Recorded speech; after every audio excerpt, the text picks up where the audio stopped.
Bienvenido a otro capítulo de Pensando Sostenible, que es un proyecto de estudiantes de tercer año de estudios internacionales para el ramo Regímenes y Organizaciones Internacionales, donde buscamos principalmente entender cómo se ha ido llevando el trabajo de los Objetivos de Desarrollo Sostenible de la Agenda 2030 y cómo ha avanzado Chile en esta materia en específico. Hoy estamos con el profesor Eduardo Carreño, que no sé si se quiere presentar, como hablar un poco más de lo que usted hace y como su conocimiento histórico. Buenas tardes, tía Sofía. Muchas gracias por la invitación. Yo soy profesor asociado del Instituto de Estudios Internacionales. Soy coordinador también del programa de políticas públicas globales de la Universidad de Chile y del programa de doctorado en estudios internacionales. Y precisamente una de mis líneas de investigación es el ámbito de la cooperación internacional. Así que con mucho gusto acepto conversar con ustedes sobre esto. Muchas gracias. Bueno, nuestra primera pregunta es, ¿cuáles considera que son los objetivos de desarrollo sostenible más prioritarios para Chile y por qué cree que son los muy importantes? Los más prioritarios. Bueno, es difícil, porque si uno revisa la lista de los 17 objetivos, uno se da cuenta de que es difícil estar en contra de alguno de ellos. Entonces, poder discernir cuál es más importante que otro, como ciudadano, no es fácil. Pero si uno coloca en perspectiva más reflexiva en términos de lo que significa la decisión en términos de política a nivel internacional, para mí, en el caso de Chile, los principales serían, el primero tiene que ver con el agua. Somos un país que, exceptuando las últimas semanas, ha experimentado una escasez hídrica importante. No es nada nuevo lo que voy a decir, pero si no tenemos agua, al final del día no podemos pensar en nada más. No solamente que tenemos que considerar el uso responsable de los recursos hídricos para consumo de la ciudadanía, sino que también hay que pensar que el agua es parte fundamental de una de nuestras actividades productivas más importantes, que es la minería. Si no hay agua, no hay minería. Y si no hay minería, no hay recursos económicos. Si no hay recursos económicos, no podemos pensar en el desarrollo de políticas públicas de carácter más inclusivo, de políticas sociales más ambiciosas, etcétera, etcétera. Entonces, esto es una cadena. Entonces, por eso, yo creo que el objetivo asociado a la gestión responsable de los recursos hídricos es prioritario para Chile. En segundo lugar, lo que tiene que ver con el tema de la desigualdad. O sea, lo que significa, ustedes lo saben bien, somos uno de los países a nivel internacional que devela los peores indicadores en términos de desigualdad. Y esto no solamente tiene que ver con el tema del poder adquisitivo, sino que tiene que ver con el acceso a oportunidades, tiene que ver también con lo que significa la configuración de un sistema de políticas a nivel nacional que permita el desarrollo integral de las personas. Y en ese sentido creo que como país hemos avanzado. No soy autoflagelante, la verdad, las cosas que yo creo que han existido avances. Yo soy más viejo que usted, entonces por eso se los puedo decir. Avances sustantivos e importantes. Queda por hacer, por cierto, pero esto tiene que abordarse de una manera integral. Y el tema de la desigualdad no solamente tiene que ver con el ámbito nacional, sino que tiene que ver también con cuestiones que son absolutamente atingentes a lo que nosotros hacemos, que tiene que ver con lo internacional. Tiene que ver con el lugar que tienen los países más pequeños dentro del sistema de toma de decisiones a nivel internacional. ¿Cuál es el lugar que tienen los países medianos, los países pequeños dentro de la estratificación internacional en lo que dice relación con la toma de decisiones en cuestiones tan importantes como los objetivos de desarrollo sostenible? Entonces, creo que también Chile tiene algo que hacer ahí. Un compromiso con el multilateralismo es una cuestión que de alguna manera avala nuestra preocupación por ese objetivo. Y en tercer lugar, eran tres, ¿cierto? Eran tres, los tres prioritarios. Y el tercero, también atingente a lo que nosotros hacemos, que tiene que ver con las alianzas, el tema, lo que significa los compromisos con la cooperación internacional, la agenda ODS, la agenda 2030, para materializarse, necesita considerar, así está declarado de hecho, que estos son avances progresivos para muchos países. Esto no podemos pretender que todos los países lleguen al mismo tiempo a la meta. Esto es imposible de conseguir. Y requerimos las alianzas para que precisamente a los que les cuesta más, puedan de alguna manera poner el acelerador un poquito más a fondo. Y esto lo voy a poner en una cuestión muy importante que tiene que ver con la financiación del desarrollo. La financiación del desarrollo. Y los sistemas de alianza, la renovación de los compromisos internacionales en esa materia creo que es fundamental. Por eso creo que para Chile son los tres más importantes. Nosotros también estamos jugando un rol importante como país dentro del sistema internacional de cooperación internacional y no debemos descuidar un objetivo de esta envergadura. Son para mí los tres más importantes, no estoy desmereciendo los otros en ningún caso, pero si hay que priorizar, yo iría por estos tres. Muchas gracias. Yo creo que su respuesta nos deja ver igual como su mirada general acerca de los objetivos de desarrollo sostenible, y yo creo que igual dice cosas muy interesantes, y en ese sentido me gustaría preguntar, porque yo creo que su última, como la última prioridad que plantea, esboza un poco la respuesta como que podríamos recibir, pero en cuanto a la información que usted maneja, lo que ha estudiado, ¿qué medidas cree que se están tomando para abordar las desigualdades regionales para progresar hacia los objetivos de desarrollo sostenible? Entendiendo que igual, al ser un país del tercer mundo, de por sí ya tenemos desigualdades dentro de Chile, como de cómo está distribuida la riqueza, demográficamente, geográficamente, y además tenemos como que batallar entre comillas, las desigualdades que presentamos ya por ser parte del sur global. Entonces, ¿qué medidas cree? Hay parte de su premisa que yo no estoy del todo de acuerdo. O sea, en estricto rigor, nosotros como país pertenecemos al mundo en desarrollo. Eso es una categorización de carácter político, geopolítico, y en torno a la cual se ha generado bastante discusión en el último tiempo. Y bienvenida a la discusión porque es una categoría analítica, básicamente.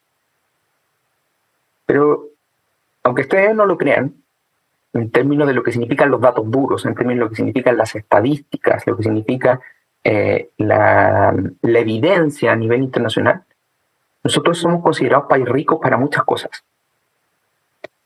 Por ejemplo, en temas de cooperación, nosotros no somos país receptor de cooperación. Porque, de acuerdo al ingreso per cápita, que supera los $12,000, si mal no recuerdo, $12,000 y fracción, nosotros tenemos un estándar superior a nivel internacional.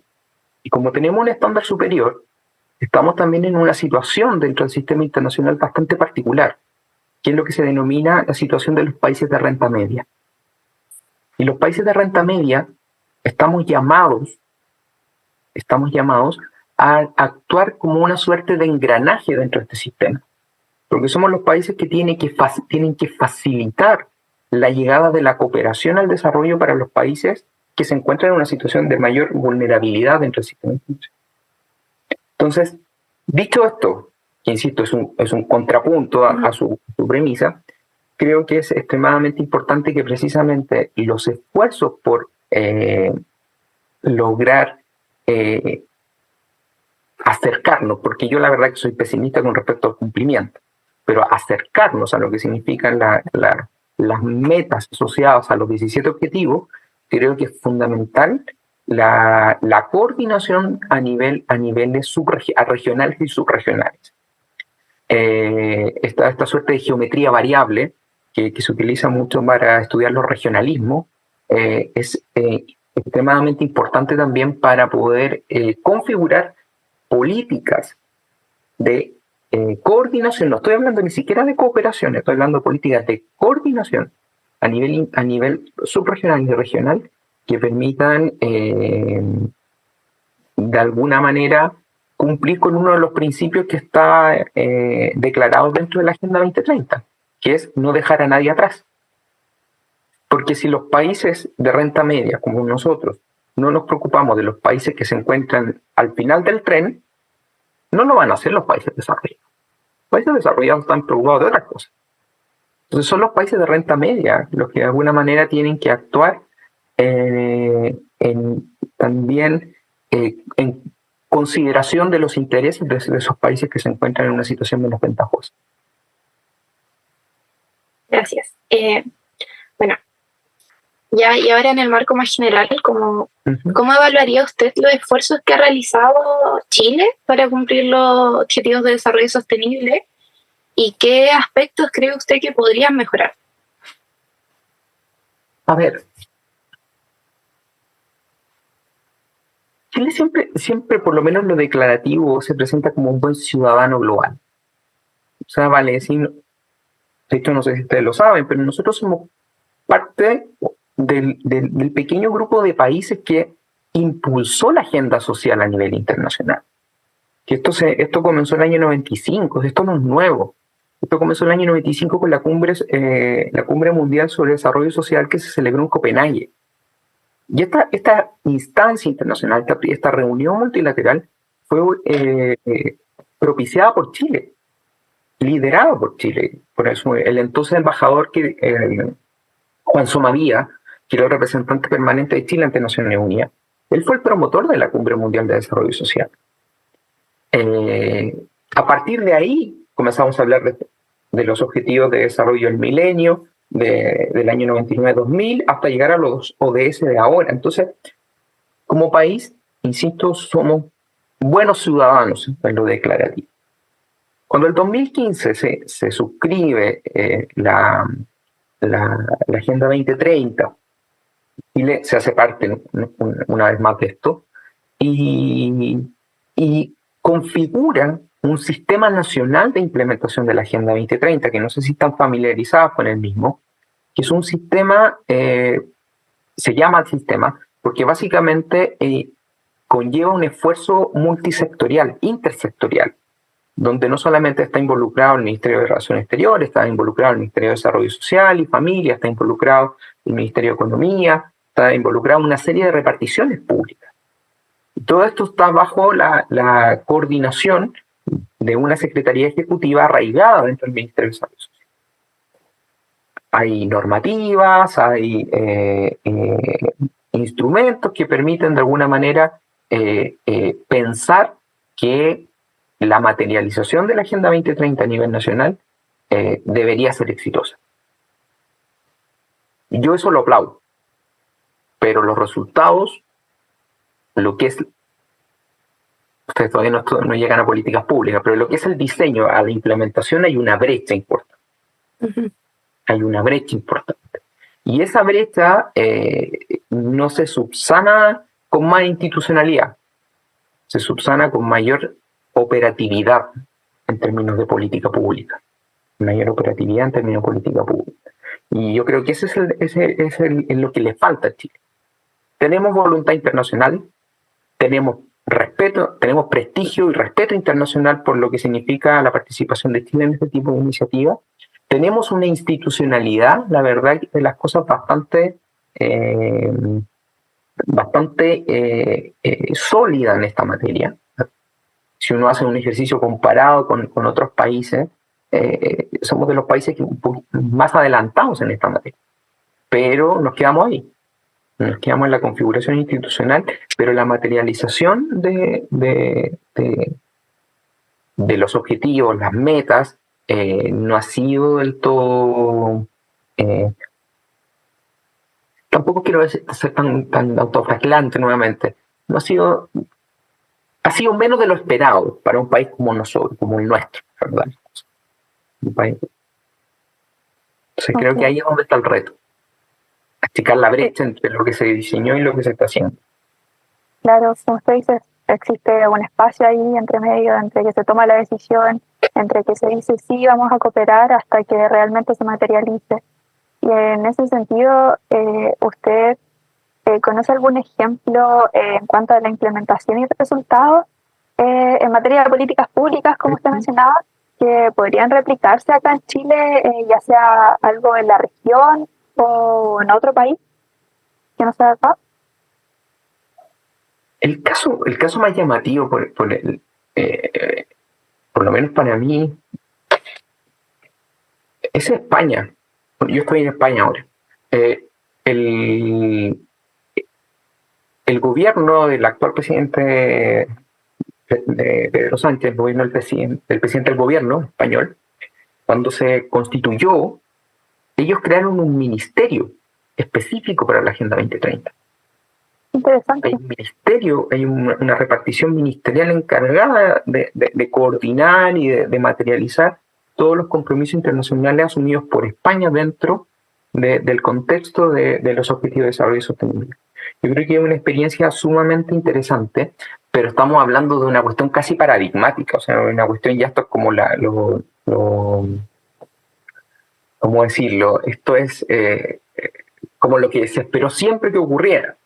Entonces, la verdad de las cosas es que ustedes lo saben bien, no hay que tomar ni los peores rendimientos ni los mejores rendimientos porque eso se escapan de la norma, hay que de alguna manera concentrarse en los promedios. Y en ese contexto yo creo que a nivel latinoamericano, la experiencia uruguaya, la experiencia de Costa Rica, la experiencia de Colombia, incluso de México, estos tres últimos países que nombré son países OCDE, igual que Chile, entonces son parámetros importantes para comparar. Nosotros no estamos llamados a compararnos con ellos, porque si nos comparamos, con todo el respeto que me merecen, los países más pobres de la región, la verdad las cosas es que estamos haciendo un ejercicio de autocomplacencia que no tiene ningún sentido, porque son países del cual Chile está a años luz. O sea, nosotros nos podemos comparar con los países como Haití, por ejemplo, países que obviamente se encuentran en una situación de extrema vulnerabilidad. Porque obviamente sacar cuentas alegres, la verdad, voy a hacer una analogía futbolística. Esto es como jugar con los países que se encuentran al final del ranking de la FIFA. Claro, uno le hace 10 goles y se siente contento y se siente el mejor del mundo, pero la verdad que no es un buen parámetro. Para nosotros, nuestros puntos de referencia tienen que ser los países de la región con los cuales compartimos una situación particular, que es ese país OCDE. Y ahí tenemos que iniciar un ejercicio de comparación de buenas prácticas políticas con Costa Rica, con Colombia y con México. Uruguay, que si bien no es país OCDE, pero es un país con el cual compartimos muchas cuestiones en términos de diseño institucional, somos muy parecidos. Por eso sí, Uruguay es un país de poco más de 3 millones de habitantes, 3, 4 millones de habitantes, y obviamente es mucho más fácil, entre comillas, gestionar un país de esas características que un país de 20 millones de personas. Pero en términos institucionales es bastante similar. Entonces, vaya para la suma. El caso paradigmático es España. Y todo lo que ha significado, toda su articulación institucional, administrativa para la implementación de la Agenda 2030. Pero se escapa de la norma. Y nuestro parámetro son los países que les mencioné y que están en la región. Super. Sí, claro, como dice usted, lo mejor para lograr de manera exitosa estos objetivos es compararse con quienes han tenido grandes resultados para apuntar alto. Efectivamente. De hecho, nosotros, cuando se planteó hace más de 10 años atrás, ¿por qué Chile quiere entrar a la OCDE, por ejemplo? Entonces decían, bueno, ¿qué vamos a hacer en la OCDE? Y la respuesta era, vamos a entrar a la instancia multilateral de las buenas prácticas políticas. Hay toda una discusión en torno a quién dice que son las buenas prácticas, pero eso, bueno, es otra historia. Pero a nivel internacional, el parámetro, el estándar para muchas políticas en materia social, en materia de lo que significa la buena gestión gubernamental, los países de la OCDE son el parámetro y nosotros somos parte de esa instancia. Entonces hay que aprovechar lo bueno de aquello. Súper. También quería consultarle, porque Chile tiene, obviamente quizás no un organismo como el que representa España en cuanto a la implementación de los ODS, pero al mismo tiempo igual da reportes sobre las estrategias que ha estado implementando. Y en ese sentido estuvimos leyéndolo y vimos que en el texto de la estrategia de implementación, donde se habla sobre el acuerdo de Escazú, dice lo siguiente. Voy a leerlo, permiso. Desde su adhesión, el Ministerio del Medio Ambiente ha iniciado un proceso de implementación de este tratado con 3 ejes, el acuerdo de Escazú: actividades de difusión y capacitación a los organismos y entidades públicas, identificación de medidas de gestión en el marco de actuales atribuciones y el desarrollo de un plan participativo de diagnóstico e implementación. Bueno, si bien esto es lo que se propone en el texto, ¿cómo consideraría usted que se han llevado a cabo estos ejes en la práctica desde su conocimiento? La verdad de las cosas, no estoy familiarizado con lo que ha sido la implementación de esas 3 líneas de acción que te mencioné. En el relato, me parece que son pertinentes, me parece que son de alguna manera funcionales a lo que significa la generación de conciencia en torno a la importancia que tiene este instrumento regional. Pero vuelvo al punto que comentabas un rato atrás. No basta con ello, no basta con lo declarativo, hay que hacer seguimiento, por eso es importante también. Y en ese contexto me quedo con el último punto que usted mencionó, que palabras más, palabras menos, tenía que ver con el involucramiento de la sociedad civil, ¿cierto? Con el tema de participación, etc. Esto es súper importante porque al final del día, dentro de un contexto de gobernanza, el escrutinio público es fundamental. El escrutinio público es fundamental. El escrutinio público es el que de alguna manera permite dinamizar el sistema político, permite generar respuesta del sistema político. Y en ese contexto, frente a lo que significa el acuerdo de Escazú, lo que significó el proceso de adhesión de Chile a Escazú, que fue uno de los compromisos en materia de política exterior más rimbombantes, por llamarlo de alguna manera, del gobierno del presidente Boric, requiere una real materialización, Entonces, me parece pertinente la estrategia, me parece de alguna manera pertinentes también las líneas de acción, pero bien, hay que hacer seguimiento, hay que hacer un seguimiento riguroso a aquello, porque obviamente nosotros fuimos un país que negoció el acuerdo de Escazú, nosotros fuimos un país del que impulsó esta historia, que después nos quedamos abajo un tiempo, la verdad las cosas que fue bastante vergonzoso como país. Luego nos sumamos, pero bueno, ahora hay que hacerse realmente, si quisimos sumarnos es para cumplirlo. Sí, bueno, acá ya se toca como un punto importante que nosotras creemos que es necesario preguntar cuando hacemos esta entrevista, este podcast, que es el tema un poco de, no sé si llamarlo voluntades políticas, pero como la importancia que le dan las administraciones a los objetivos de desarrollo sostenible. Y en ese sentido le queríamos preguntar ¿cómo cree que han afectado a las distintas administraciones en Chile el avance por lograr cumplir los objetivos de desarrollo sostenible?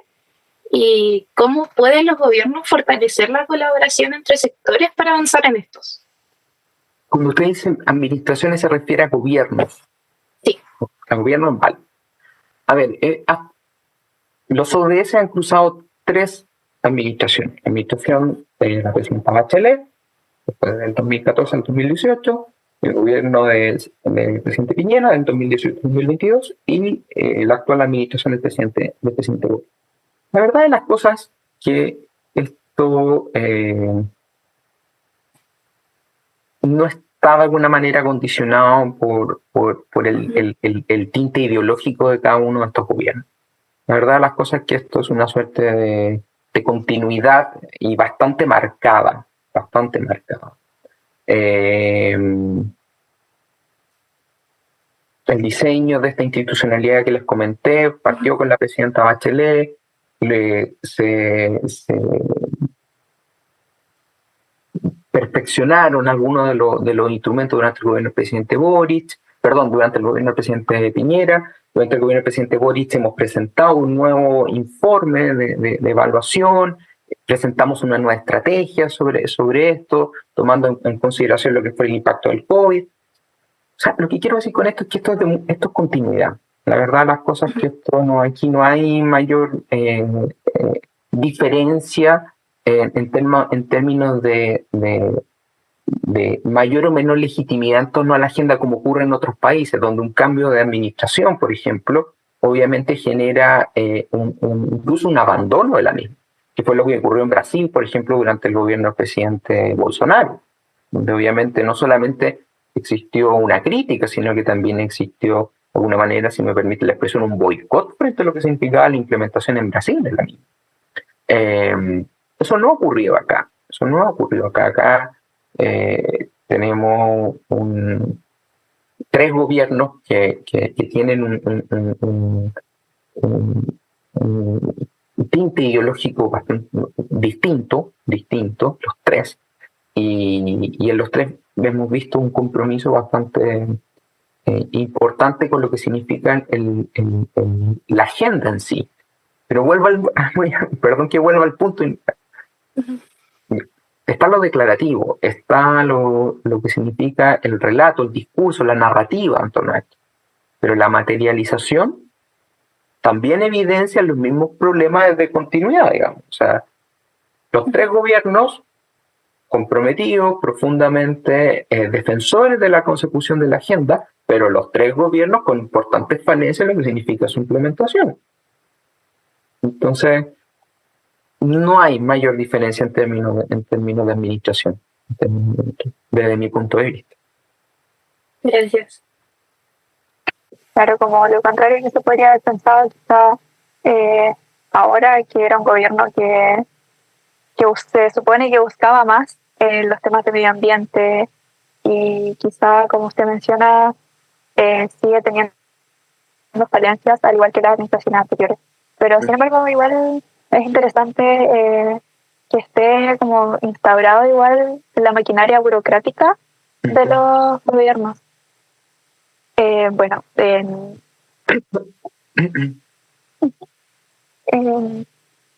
Ahora, en cuanto estamos de acuerdo con lo que usted ha mencionado, de que la posición de Chile es muy importante en cuanto a cómo cumple estos objetivos de desarrollo sostenible, pero aún así quisiera preguntarle como en específico, ¿cómo cree usted que impactaría como en el éxito de Chile que quizás la comunidad internacional que logre estos objetivos, que los siga trabajando por ellos, como perfeccionando la implementación quizás de políticas públicas, entre otras cosas?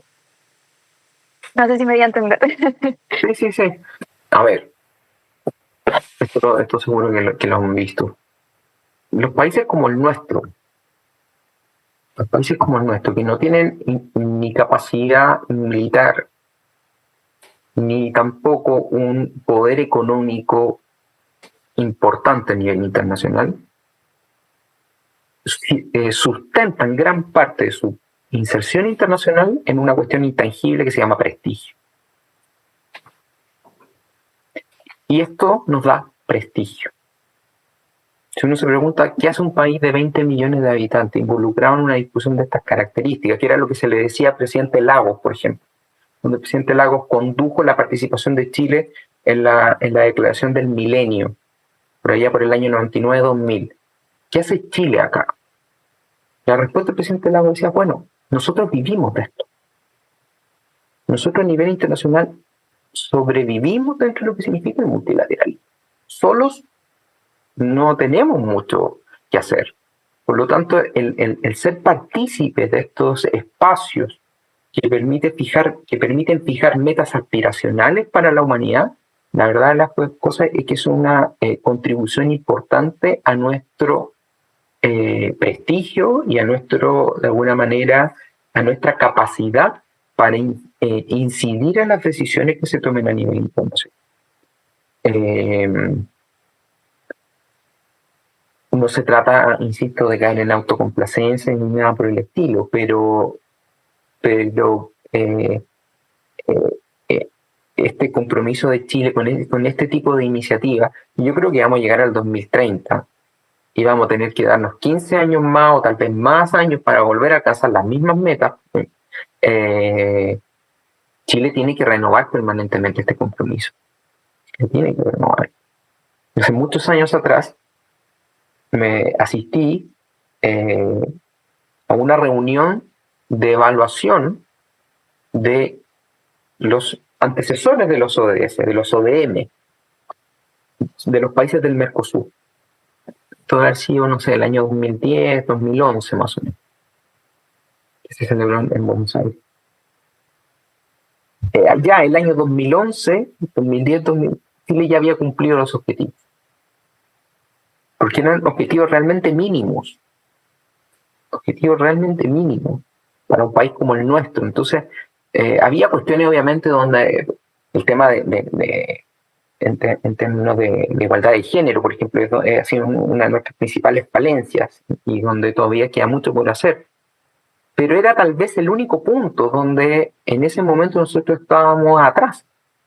En todos los otros, todos los demás objetivos, en todas las demás metas estábamos por arriba de los países de la región. O muy cercanos en la cúspide. Entonces, si miramos fríamente los números, si miramos fríamente lo que significan las metas, muchas de esas cuestiones ya están cumplidas para ti. Miren, por ejemplo, las metas en temas de educación, temas de salud materno-infantil, en fin, en una serie de cuestiones donde Chile tiene estándares que son superiores, que son equiparables a los de los países desarrollados. Entonces, con mayor razón tenemos que renovar el compromiso con esto. De alguna manera no podemos distanciarnos. Somos un país que está llamado a jugar un rol, y como les decía hace un rato atrás, de alguna manera de engranaje entre los países desarrollados y los países que se encuentran al final del vagón del desarrollo a nivel internacional. Gracias.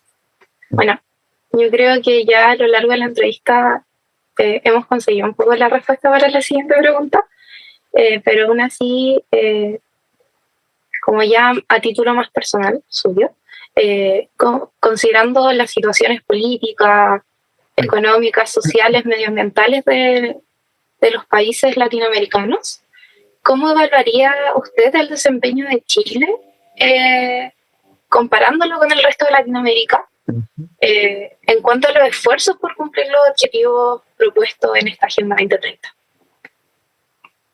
Comparativamente hablando, insisto, sin caer en autocomplacencia, creo que lo hemos hecho bastante bien. Pero lo hemos hecho bastante bien por dos cuestiones. Primero, porque hay institucionalidad. Y segundo, porque somos un país que tiene una capacidad de financiación pública para este tipo de cuestiones que es superior al resto de los países. Y son dos cuestiones que son muy importantes de considerar. No podemos exigirle el mismo nivel de cumplimiento que le pedimos a Chile a un país centroamericano que ha enfrentado una desestabilización en términos de su sistema político, o que ha enfrentado la contracción de su economía durante varios años, etcétera, etcétera. O sea, yo creo que de alguna manera hemos tenido este envión por estas dos cuestiones.